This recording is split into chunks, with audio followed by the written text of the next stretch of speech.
আজকে এই সুন্দর আমাদের এই মিশনে আগরপাড়া আমাদের রামকৃষ্ণ বিবেকানন্দ মিশনে একটি সুন্দর পরিবেশে এসেছি। এখানে সকালে ঠাকুরের পুজো করার পর আমার ভালো লেগেছে জায়গায় আমার কিছুক্ষণ আমি একটা তোমাদের কাছে শেয়ার করছি কিছু সংস্কৃত কথা।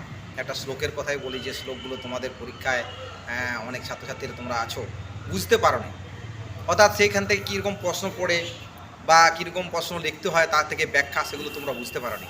অর্থাৎ আমি শ্লোকটা বলে তোমাদেরকে আমি ব্যাখ্যাটা বোঝানোর চেষ্টা করছি। প্রথমে তোমাদের হয় কি তোমরা কি লিখবে, প্রথমে উৎস এবং প্রসঙ্গ ব্যাখ্যা তিনটে পয়েন্ট দিতে হয়। এরকম একটা প্রশ্ন আসে ব্যাখ্যা, আর একটা হচ্ছে কি তাৎপর্য, অর্থাৎ ওই শ্লোকের থেকে শুধু উত্তরটা লিখতে হবে, তখন উৎস প্রসঙ্গ থাকবে না। আর এক ধরনের প্রশ্ন আসে, সেখান থেকে তোমাদের দেবনাগরী হরফে শ্লোকটা লিখতে বলা হয়। এই হচ্ছে তোমাদের প্রশ্ন। বিশেষ করে তোমরা যারা ক্লাস 6-এ পড়ো তারা তোমরা প্রথম থেকে এসে ওই সংস্কৃত বিষয়ের সম্পর্কে তোমাদের অনেকটা অভিজ্ঞতা কম থাকে। সংস্কৃত কত পরীক্ষা হবে, কত নম্বরের হয়, এটাও কিন্তু তোমাদের একটা জেনে রাখা দরকার। আমার ভিডিওটা দেখবে, এখানে কিন্তু অন্য অন্য সাবজেক্টের মতো সংস্কৃত বিষয়টি কিন্তু 100 নম্বরে পরীক্ষা হবে, অর্থাৎ 95 + 5 অর্থাৎ 100 মার্কের তোমাদের পরীক্ষাটি হবে।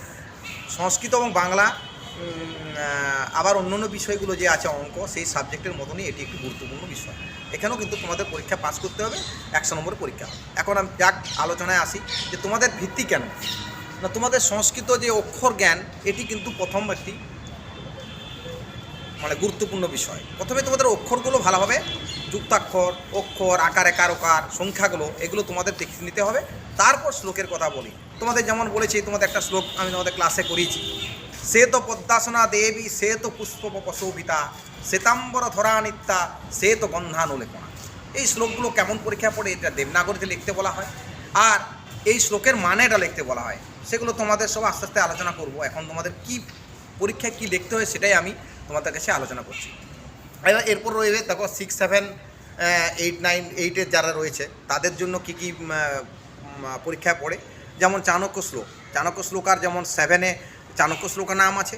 ওই শ্লোকগুলোর যখন 8-এ তোমরা পড়ছো তখন বিদ্যাপ্রশস্তি, চাণক্য শ্লোকে বিদ্যাপ্রশস্তি এবং সুভাষিতামালা, এটা লক্ষ্য রাখতে হবে। কিন্তু অনেকেই দেখি 7 থেকে 8-এ ওঠার পর ওই উৎসতে তোমরা লিখে ফেলো, কী লিখে দাও, চাণক্য শ্লোকা থেকে নেওয়া হয়েছে। এটা কিন্তু পরীক্ষায় ব্যাখ্যাটাতে 0 নম্বর হয়ে যাবে। কেন লিখতে হবে না, তোমাদের যে কবিতার যে উৎস যে হেডলাইন আছে বা হেডিং যেটা টাইটেল, সেই কবিতার সেই টাইটেল যদি না লেখো তাহলে সেটা নম্বর পাওয়া যায় না। যেমন তোমরা লিখে দাও চাণক্য শ্লোকা শীর্ষক শ্লোকগুচ্ছ থেকে নেওয়া হয়েছে, এইটা পড়ছো, কারণ ওইটা তোমরা পড়ে অভ্যস্ত হয়ে গেছো, এটাও চাণক্য শ্লোকেই।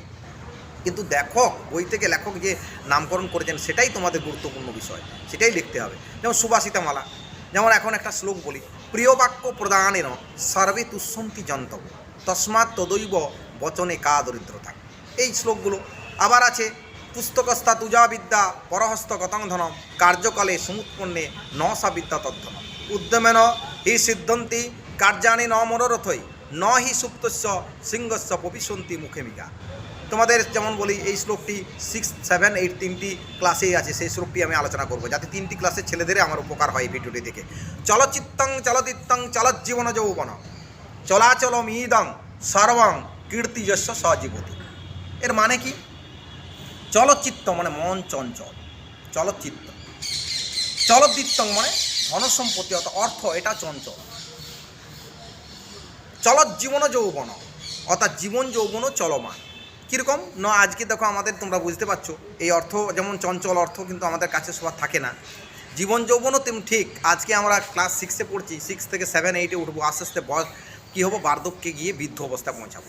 এই যে এটাও স্থির নয়। চলাচল মিদং সর্বং, নীতিবিদ কবি দেখো কত সূক্ষ্ম বিচারে তিনি দেখেছেন।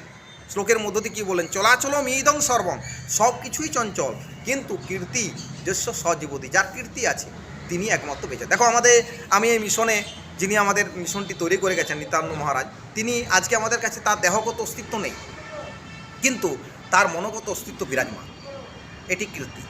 রবীন্দ্রনাথ ঠাকুর, নেতাজি সুভাষচন্দ্র বসু, এই যে আমাদের যেসব মহাপুরুষ, স্বামী বিবেকানন্দ, এনারা তো আজ নেই, তার মূল্যবান বাণী, তার যে কীর্তি এখনও চিরভাস্য।